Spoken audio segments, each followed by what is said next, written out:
Britishers wanted to expand their territory, and that is why they went every places where there was any kind of hindrances for their trading aspect. During the quest to expand their territories, the East India Company faced a strong opposition from Mysore, that emerged as a powerful state under the leadership of Hyder Ali and Tipu Sultan.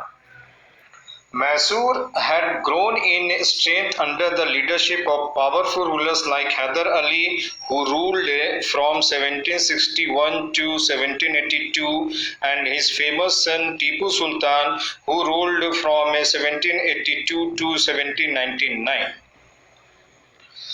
Mysore Malabar coast में उसका control था और वह एक profitable trade centre हुआ करता था और कंपनी वहां से पेपर एंड कार्डामोम खरीदा करती थी।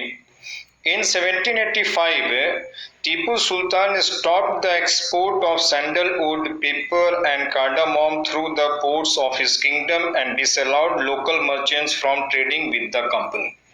तो टीपू सुल्तान ने न केवल एक्सपोर्ट बंद किया बल्कि उसने जो लोकल मर्चेंट थे उनको भी मना कर दिया कि वो कंपनी के साथ में कोई ट्रेड न करें। वहीं दूसरी तरफ में टीपू सुल्तान ने फ्रेंच के साथ में भी अपने एक रिलेशनशिप को बिल्डअप कर लिया था, जिसकी मदद से वह अपनी आर्मी को मजबूत कर रहा था। That made British furious.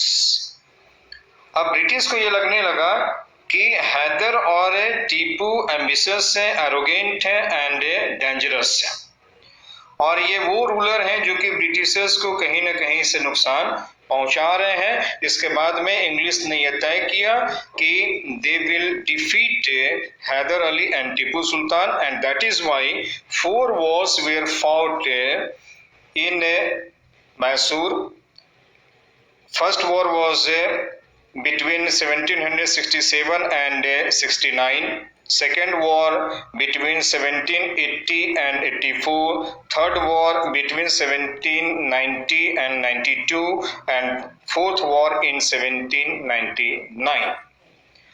और जो लास्ट वॉर था 1799 में द बैटल ऑफ श्रीरंगपट्टनम, वो वॉर में ultimately company arose as the victor, company जीतती है और Tipu Sultan was killed defending his capital Srirangapatnam और टीपू सुल्तान की हत्या हो जाती है युद्ध करने के दौरान में। Mysore now placed under the formal ruling dynasty of the Wodeyars and a subsidiary alliance was imposed on the state. The Anglo-Maratha Wars between 1775 and 1818, British के एक्सपेंशन के दौरान में मराठों के साथ में भी उन्हें युद्ध करना पड़ा। After the decline of the Mughal Empire, it was believed that the Marathas under the leadership of Peshwas would be ruling over India from Delhi. However, this dream of ruling India got shattered after the defeat of Marathas in the Third Battle of Panipat in 1761. तो Mughal empire के कमजोर पड़ने के बाद में एक बार ऐसी स्थिति देश में बन गई थी कि ऐसा लग रहा था कि मराठा जो दिल्ली पे कब्जा कर लेंगे और मराठा ही पूरे देश भर में शासन करेंगे। लेकिन थर्ड बैटल ऑफ पानीपत जो 1761 में हुआ था उसमें मराठों की हार से मराठा जो है वो कमजोर पड़ गए एंड मराठा इस हार के बाद में दे डिवाइडेड और अब जो उनके अलग अलग चीफ थे वो देश के अलग अलग पार्ट में रूल करने लगे। They belong to dynasty such as Bhosle, Holkar, Scindia and Gaekwad और उनका एक कलेक्टिव रिप्रेजेंटेटिव होता था जिसे पेशवा कहते थे यानी prime minister. Mahadji Scindia and Nana Phadnavis ये दो मोस्ट फेमस पेशवाज हुए हैं in the latter half of the 18th century में। अब मैसूर के रूलर की तरह ही Marathas were very powerful and were able to resist the attacks from the East India Company for a very long time.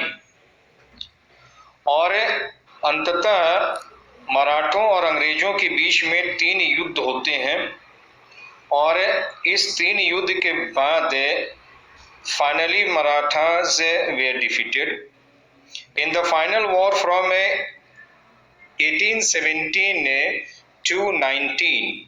The Maratha power was crushed and the East India Company emerged as the unchallenged ruler over the vast territory of India. तो मराठों को हराने के बाद में, निज़ाम को हराने के बाद में, फिर टीपू सुल्तान को हराने के बाद में अब कंपनी अनचैलेंज्ड रूलर हो गए थे, यानी अब कोई भी पावरफुल रूलर नहीं था जो कि ब्रिटिशर्स के सामने खड़े हो सके, उनको रिस्ट्रेन कर सके, उनको चैलेंज कर सके।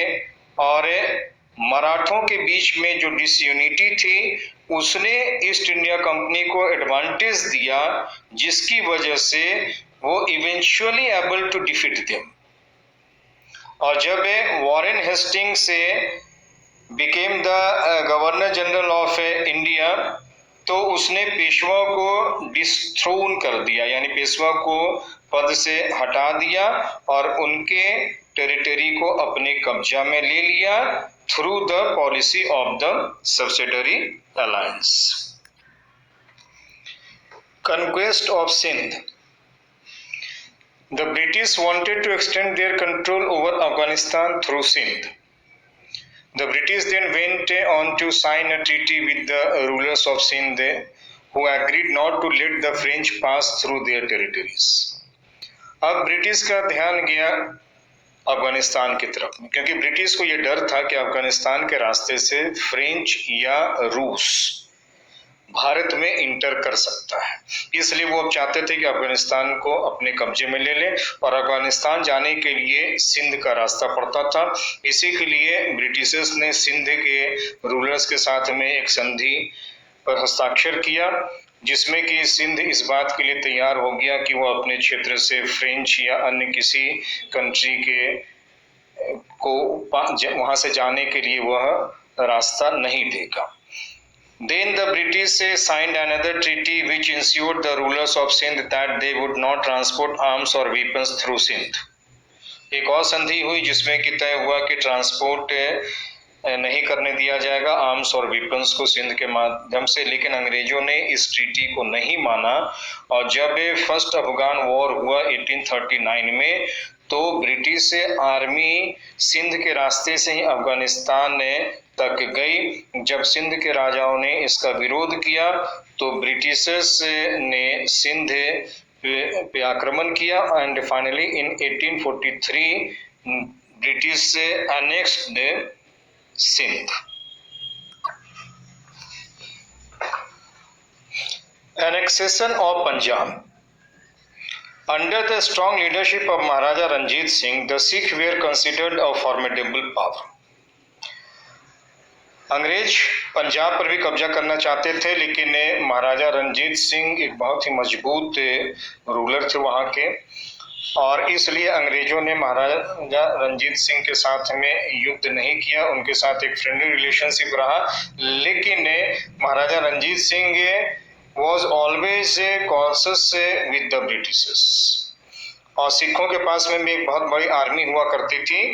But after the death of Maharaja Ranjit Singh in 1839 resulted in a civil war, यानी महाराजा रंजीत सिंह के 1839 में मृत्यु के बाद में पंजाब में सिविल वॉर शुरू हो गया और ब्रिटिशर्स ने इस सिचुएशन का लाभ उठाया, और उस लाभ का नतीजा यह हुआ कि 2 Anglo Sikh war were fought and eventually the British were able to defeat the Sikh in 1849 and now now Punjab also came under the British empire. अंग्रेजों ने अपने टेरिटरी को एक्सपैंड करने के लिए वॉर के अलावा और भी पॉलिसी अपनाई थी। उसमें से दो पॉलिसी जो बहुत ही महत्वपूर्ण था, जो कि डिफरेंट गवर्नर जनरल्स ने लागू किए थे, उसमें से पहला था subsidiary alliance. Subsidiary alliance was introduced by governor general Lord Wellesley, और इस सब्सिडियरी अलायंस के तहत में Indian rulers were not allowed to have their independent armed forces. They were to be protected by the company, but had to pay for the subsidiary forces that the company was supposed to maintain for the purpose of their protection. यानी उस subsidiary alliance में जो बातें कही गई थी, जिन शर्तों को इंडियन रूलर्स को मानना होता था, उसमें ये होता था कि कोई भी इंडियन रूलर अपनी आर्म फोर्सेस नहीं रखेगा, उनको ब्रिटिशर्स से प्रोटेक्ट करेंगे, इसके बदले में उन्हें ब्रिटिशर्स को पैसा देना होगा या तो लैंड देना होगा, जिससे कि वह अपनी आर्मी को मेंटेन कर सके, और यदि कोई इंडियन रूलर वो पेमेंट करने में फेल करता था, तब पेनाल्टी के रूप में उसके टेरिटरी का कुछ हिस्सा छीन लिया जाता था। इसके अलावा उसमें यह भी शर्त थी कि Indian ruler will not declare war with any other state, or they will not sign any treaty without the permission of Britishers. तीसरी शर्त उसमें यह थी कि Britishers will put one official who was known as a resident in the court of Indian rulers, who will look after the day-to-day administrative things in the court of the Indian ruler. अब ये शर्तें उनके बीच में डाल दिया गया, जिसकी वजह से रूलर जो है, इंडियन रूलर है, वो नाराज तो थे, but since they don't have any option कि इस वजह से they have to sign this subsidiary alliance, और इसकी वजह से कई राज्य जो है वह अपने बिना युद्ध किए हुए अपने आप अंग्रेजों के हिस्से में चले आए। For example, when Richard Wellesley was governor general, the nawab of Awadh was forced to give over half of his territory to company in 1801 as he failed to pay for the subsidiary forces. Hyderabad was also forced to cede the territories on a similar ground. तो अवध का कुछ हिस्सा 1801 में इसी subsidiary alliance के तहत में कब्जे में आ गया था अंग्रेजों के। और एक दूसरी पॉलिसी जो आई थी, वो पॉलिसी थी लॉर्ड डलहौजी जब गवर्नर जनरल बने थे, तो उन्होंने एक पॉलिसी अपनाई थी जिसका नाम है डॉक्ट्राइन ऑफ लैप्स। तो डॉक्ट्राइन ऑफ लैप्स में 1848 में Lord Dalhousie came to India as the Governor General. He initiated the doctrine of lapse, which was an effective tool to expand the territories of the British Empire. Doctrine of lapse में यह कहा गया कि if a ruler died without a natural heir, his estate would be annexed by the British government. कि doctrine of lapse में ये कहा गया कि यदि कोई रूलर बिना अपने संतान के उसकी मृत्यु हो जाती है, तो वह राज्य खुद ब खुद अंग्रेजों के पास चला जाएगा। यानी उसमें यह रखा गया कि कोई गोद लिया हुआ संतान उनका सक्सेसर नहीं बनेगा, अडॉप्टेड सन सक्सेसर नहीं बनेगा, और इसी ग्राउंड पे बहुत सारे राज्य अंग्रेजों ने अपने हिस्से में ले लिए। उनमें से झांसी, नागपुर, सतारा, ये कुछ ऐसे राज्य हैं जो कि British policy of doctrine of lapse के तहत अंग्रेजों ने एनेक्स कर लिया और अपने हिस्से में मिला लिया था। उसी तरीके से लॉर्ड डलहौजी ने अवध को भी एनेक्स किया, और अवध के अली शाह थे, उस समय का नवाब, 1856 में उनको गद्दी से हटा करके अंग्रेजों ने अवध को अपने कब्जे में कर लिया और अंग्रेजों ने उनके ऊपर आरोप लगाया मिस गवर्नेंस का। मिस गवर्नेंस यानी वाजिद अली शाह प्रॉपर तरीके से राज्य को नहीं चला पा रहे हैं और उस ग्राउंड पे उन्होंने अवध को अपने कब्जे में ले लिया।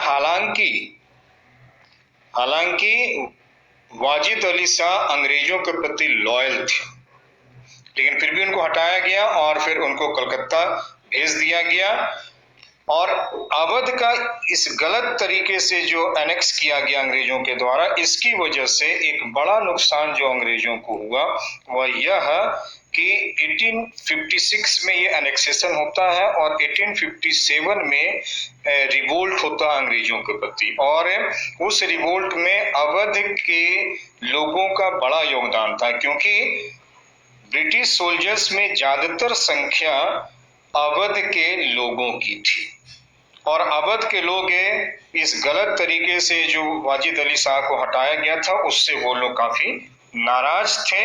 लेकिन अंग्रेजों ने बड़े ताकतवर राज्यों को तो युद्ध से हराया, लेकिन जो छोटे कमजोर राज्य थे उनको उन्होंने सब्सिडरी अलायंस और doctrine of lapse in policies के तहत उनको अपने अंडर कर लिया और इस तरीके से वहां पे उनका डायरेक्ट रूल न होकर के इनडायरेक्ट रूल एस्टेब्लिश हो गया, but all the rulers were now under the East India Company rule.